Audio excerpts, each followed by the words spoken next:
صفحہ نمبر 261، صفحے کے شروع سے لائن نمبر 1، سورۃ اعراف کی آیت نمبر 112 سے۔ اعوذ باللہ من الشیطان الرجیم، بسم اللہ الرحمن الرحیم،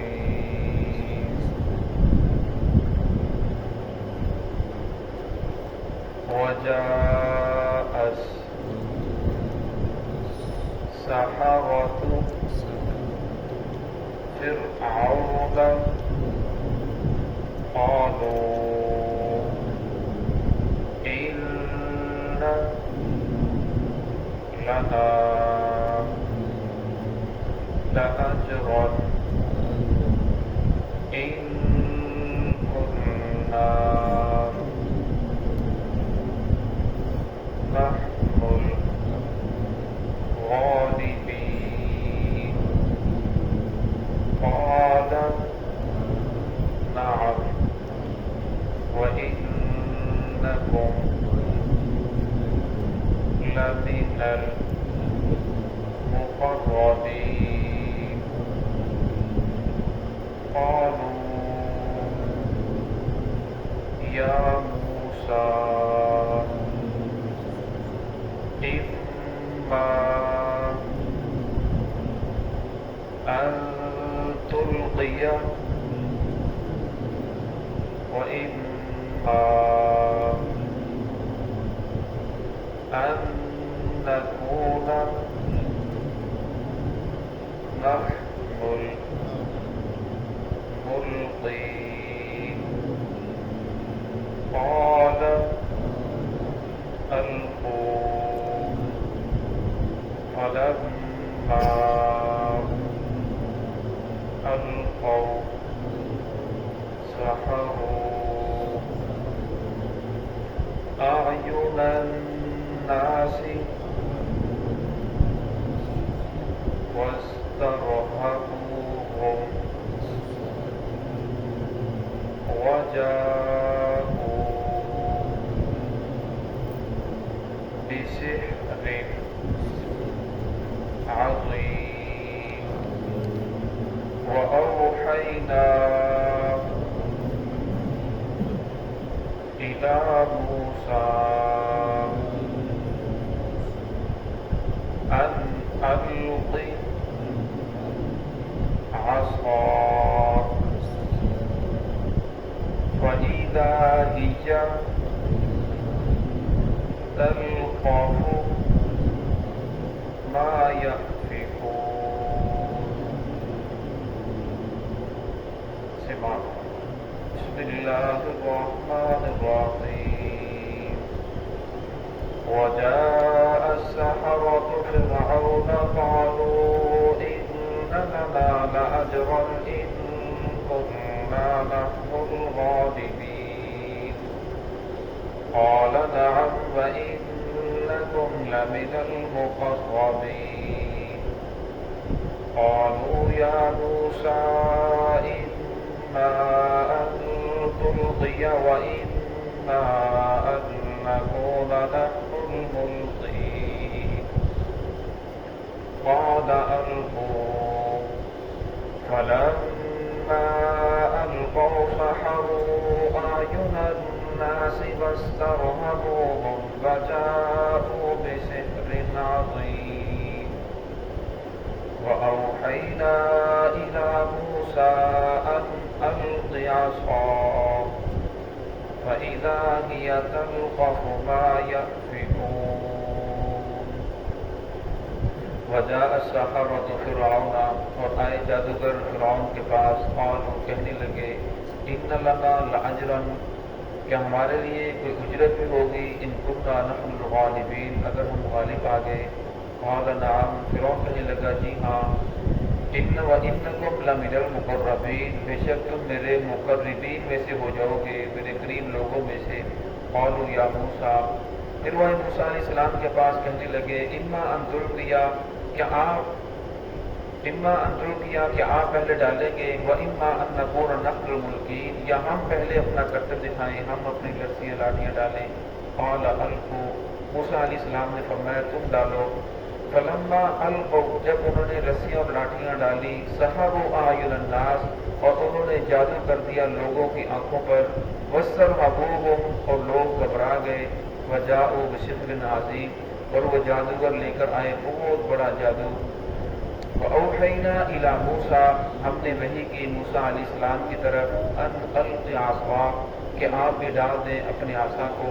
فَإِذَا هِيَ تَلْقَفُ مَا يَأْفِكُونَ، بس اچانک وہ ان تمام کے تمام کو نکل گیا، ما یأفکون، جو کچھ انہوں نے بنایا تھا۔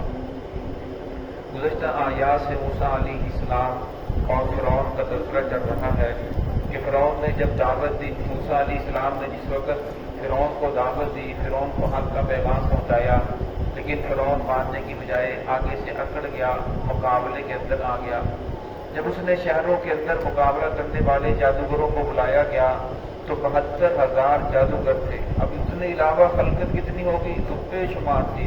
ایک طرف خلقت ہی خلقت ہے، فرعون کے ماننے والے، فرعون کو خدا سمجھنے والے، اور جادوگر ہیں وہ بھی فرعون کے چیلے ہیں، اور دوسری طرف ایک اللہ کا نبی موسیٰ علیہ السلام اور دوسرے نبی ان کے بڑے بھائی ہارون علیہ السلام، یہ دو لوگ کھڑے ہیں، ان کا لباس پہنا ہوا ہے،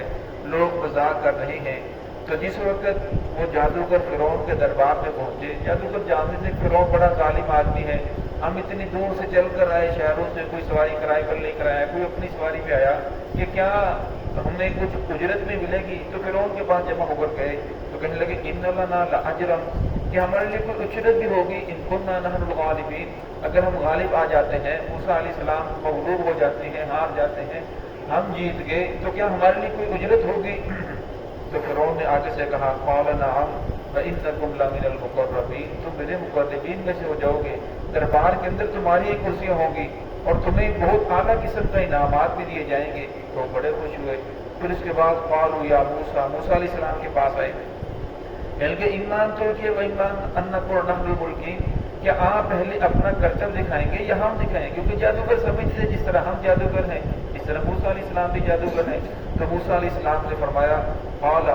بلکہ آپ پہلے ڈالو، بعد کے اندر میں ڈالوں گا۔ تو موسیٰ جب انہوں نے اپنی رسیاں اور لاٹیاں ڈالی تو وہ میلوں تک سانپ ہی سانپ لوگوں کو نظر آنے لگے، خلقت آگے پیچھے بھاگنے لگی کہ اتنے زیادہ سانپ، ایک سانپ نکل آئے تو لوگ بھاگنا شروع ہو جاتے ہیں، اور فرمایا اتنے زیادہ سانپ، میلوں تک سانپ ہی سانپ لوگوں کو نظر آ رہی ہیں۔ تو فرعون زندہ باد کے نعرے لگنے لگے۔ اور جب اس کے بعد اللہ رب العزت نے موسیٰ علیہ السلام کی طرف وحی فرمائی کہ اب آپ اپنا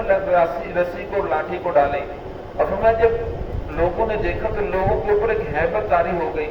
اور اتنے زیادہ سانپ ہی سانپ ہیں۔ فرمایا اصل کے اندر سحروا اعین الناس، انہوں نے لوگوں کی آنکھوں کے اوپر جادو کر دیا تھا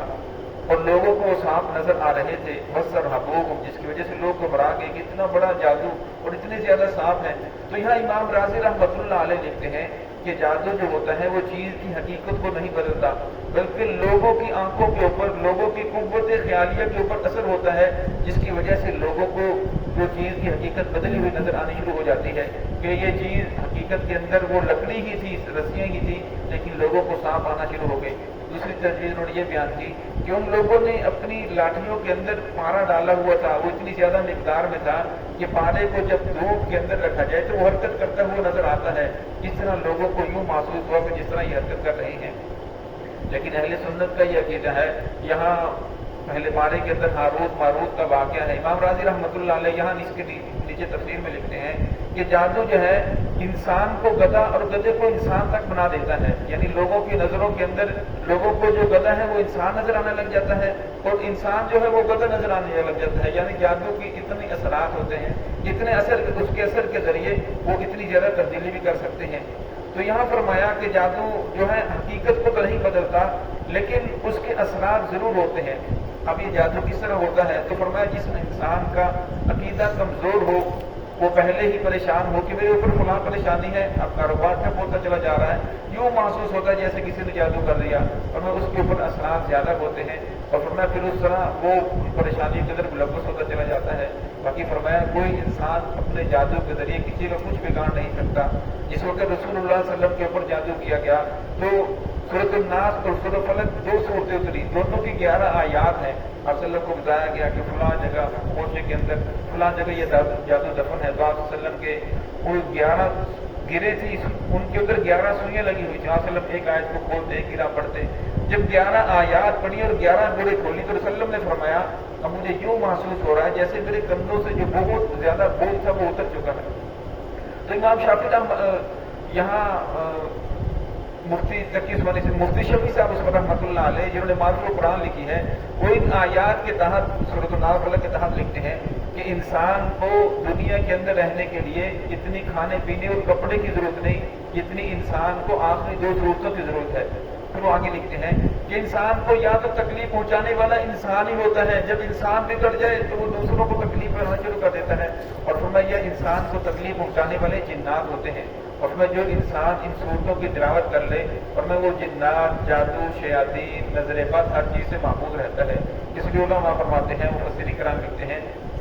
کہ ہر انسان کو چاہیے کہ ہر نماز کے بعد آخری 3 صورتیں سورۃ الناس، سورۃ فلق، سورۃ اخلاص ایک مرتبہ صبح و شام 3 مرتبہ، دنیا کا کوئی بڑے سے بڑا جادوگر، دنیا کا کوئی بھی عامل کسی انسان کا کچھ بگاڑ نہیں سکتا اگر انسان ان آیات کی تلاوت کرتا رہے۔ تو یہاں بھی فرمایا کہ ان لوگوں کے اوپر ہیبت طاری ہو گئی تو اللہ رب العالمین موسیٰ علیہ السلام کی طرف وحی فرمائی انزل کی آسان، اب آپ بھی اپنے آسان کو، اپنی لاٹھی کو ڈال دیں، اور میں جس وقت موسیٰ علیہ السلام نے اپنی رسی اور لاٹھی کو ڈالا تو اچانک وہ اتنا بڑا اژدہا بن گیا، فَإِذَا هِيَ تَلْقَفُ،